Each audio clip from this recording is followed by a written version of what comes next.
नमस्कार दोस्तों, स्वागत है आपको हमारे channel only study Mishra sir में। मैं मणिभूषण मिश्रा आप सभी लोगों का स्वागत करता हूं अपने चैनल पर, जिस पर बेहतरीन करंट अफेयर्स और जीएस के अर्थात जनरल स्टडी के प्रश्न प्रैक्टिस करवाए जा रहे हैं।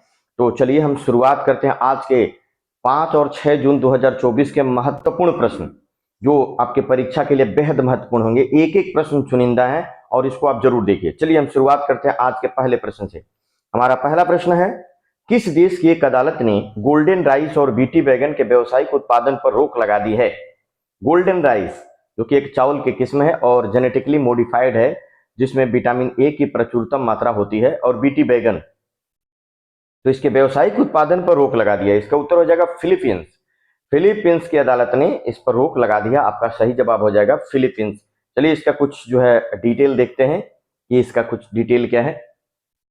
देखिए, गोल्डन राइस चावल की आनुवांशिक रूप से संशोधित किस्म है। इसे फिलीपींस स्थित अंतरराष्ट्रीय चावल अनुसंधान संस्थान द्वारा विकसित किया गया है।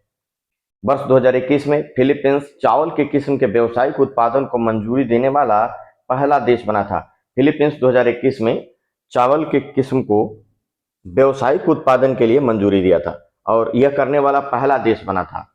तो इस तरीके से चावल की जेनेटिकली मॉडिफाइड किस्में जो वहां विकसित की गई हैं, वहां की एक अदालत ने इस पर रोक लगा दिया है। क्यों रोक लगाया है? क्योंकि इस स्वास्थ्य के लिए खतरा बताया जा रहा है, लेकिन इसके समर्थन में बहुत सारे लोग आए हैं और संस्थाएं भी आई हैं, जिससे विटामिन ए की समस्या को दूर किया जा सकता है। लेकिन कुछ लोगों का तर्क है कि इससे स्वास्थ्य पर प्रतिकूल प्रभाव पड़ेगा, इसीलिए उसने रोक लगाई है। गोल्डन राइस में विटामिन ए की प्रचुर मात्रा होती है, ध्यान रखिएगा। अब जानते हैं IRRI ये क्या है। तो इसकी स्थापना 1960 में हुई थी। अंतरराष्ट्रीय चावल अनुसंधान संस्थान की स्थापना 1960 में। इसका मुख्यालय फिलीपींस के लास बानोस में है, जो मनीला के पास है, ये याद रखेंगे। फिलीपींस जो एक एशिया का अर्थात पूर्वी एशिया का देश है, आपको जापान के नीचे दिखेगा। इसकी राजधानी मनीला, मुद्रा पेसो है और इसके राष्ट्रपति जो रोड्रिगो दुरदेते हैं, रोड्रिगो दुरदेते हैं। अगला प्रश्न देखिए, प्रश्न नंबर 2। निम्नलिखित में से किसने blue and green island integrated programme शुरू किया है?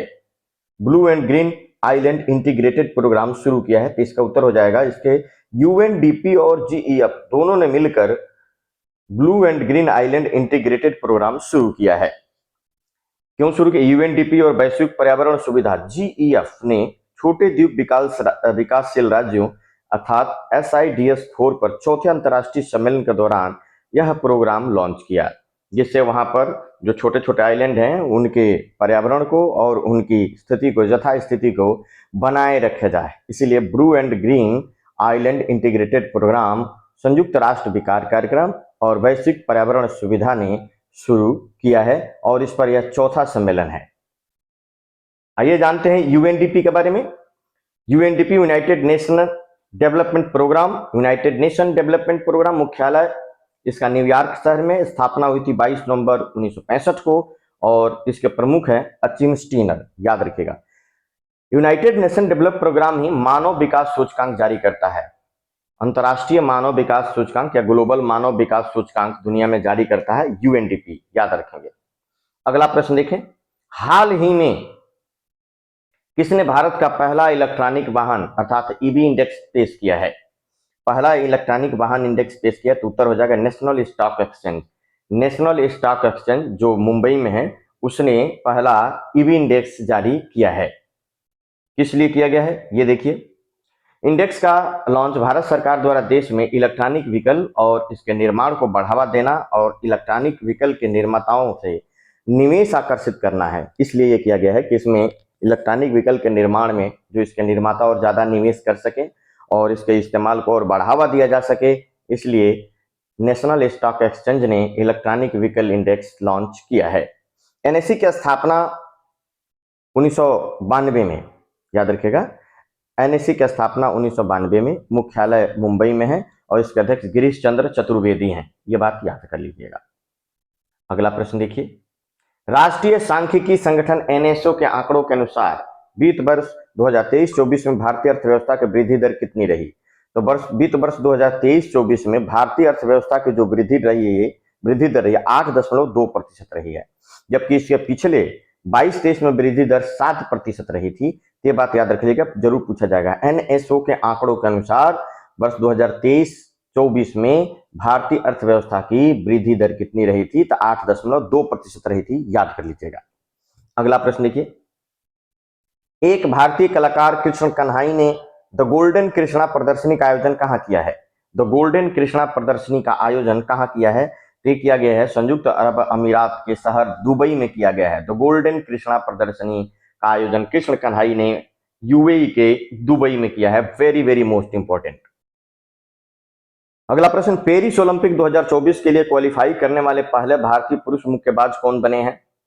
तो इसका उत्तर हो जाएगा निशांत देव। ये हरियाणा के करनाल से हैं और ये पुरुष जो है ओलंपिक जो हो रहा है पेरिस में, तो ये पहले भारतीय पुरुष मुक्केबाज हैं जिन्होंने क्वालिफाई किया है, याद रखिएगा। निशांत देव हरियाणा के करनाल से हैं।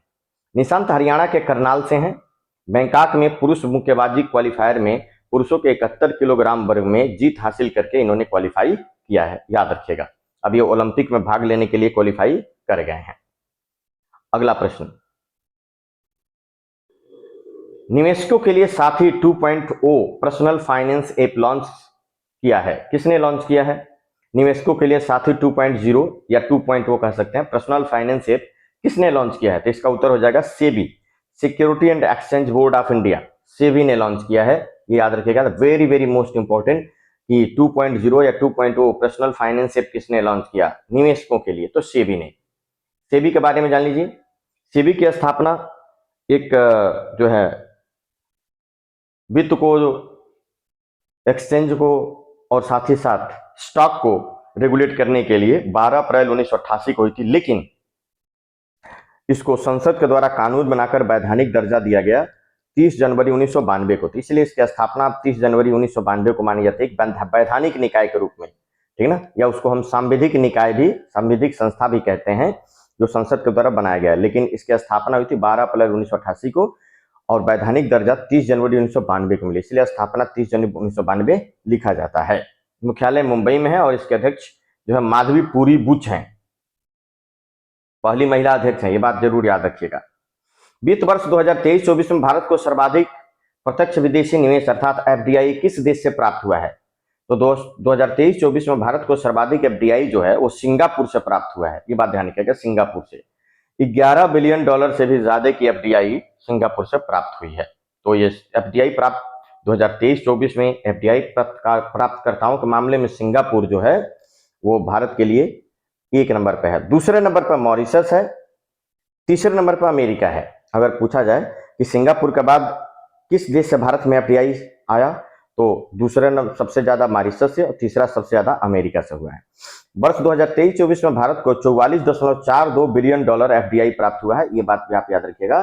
$44.42 बिलियन का एफडीआई प्राप्त हुआ वर्ष 2023-24 में। अगला प्रश्न, लोकसभा चुनाव 2024 में किस लोकसभा क्षेत्र में सर्वाधिक 2.18 लाख मत नोटा के रूप में डाल दिए गए? ये बहुत ही महत्वपूर्ण प्रश्न होगा कि जो अभी 18वां लोकसभा जो चुनाव हुआ है, तो इसमें नोटा का रिकॉर्ड बन गया एक जगह जहां पर सबसे ज्यादा अब तक के इतिहास में सबसे ज्यादा नोटा का प्रयोग किया गया है। तो ये किया गया है इंदौर लोकसभा क्षेत्र में। इंदौर लोकसभा क्षेत्र में नोटा का सबसे ज्यादा प्रयोग किया गया और नोटा के रूप में कितने मत डाले गए? तो 2,18,000 के आसपास नोटा के मत डाले गए हैं, 2.18 लाख मत। देश के चुनावी इतिहास में पहली बार नोटा के रूप में इतने मत पड़े हैं। इसके पहले गोपालगंज में 2019 में 51,660 नोटा के मत पड़े थे, ये याद रखिएगा। पिछला रिकॉर्ड 51,660 का था, अब 2,18,000 के आसपास हो गया। इंदौर से भाजपा प्रत्याशी शंकर लालवानी ने 11,75,092 वोटों के अंतर जीता, सबसे बड़ी जीत है 2024 लोकसभा चुनाव में, यह सबसे बड़ी जीत है वोटों के अंतर से। ईवीएम 2013 में नोटा का विकल्प आया, याद रखिएगा। नोटा का सुप्रीम कोर्ट के एक निर्णय के बाद 2013 में ईवीएम में नोटा का विकल्प आया, ये याद रखिएगा। वर्ष 2024 में 18वीं लोकसभा चुनाव था, ये याद रखिएगा। चुनाव आयुक्त कौन से हैं? राजीव कुमार हैं। हाल ही में 15वीं बार यूईएफए चैंपियन लीग ट्रॉफी किसने जीती है? ये यूरोपियन चैंपियन ट्रॉफी है जो फुटबॉल का है, तो ये जीता है रियल मैड्रिड ने। रियल मैड्रिड ने फुटबॉल का जो है चैंपियनशिप लीग UEFA जीत लिया है। European union football administration, European union football administration का जो चैंपियन ट्रॉफी लीग जो फुटबॉल की होती है, रियल मैड्रिड ने जीत लिया है। रियल मैड्रिड ने रियल मैड्रिड स्पेन का फुटबॉल क्लब है, ने German football club Borussia Dortmund को फाइनल में 2-0 से हराकर 15वीं बार UEFA चैंपियन लीग जीत ली है। ये याद रखेगा। तो इस तरीके के करंट अफेयर्स पाने के लिए हमारे चैनल को सब्सक्राइब करो, लाइक करिए और साथ ही साथ इसको अपने दोस्त ग्रुप में भेजना ना भूलें, इसको शेयर करें। शानदार करंट अफेयर्स है। आप सभी लोगों का बहुत बहुत धन्यवाद। जय हिंद, जय भारत।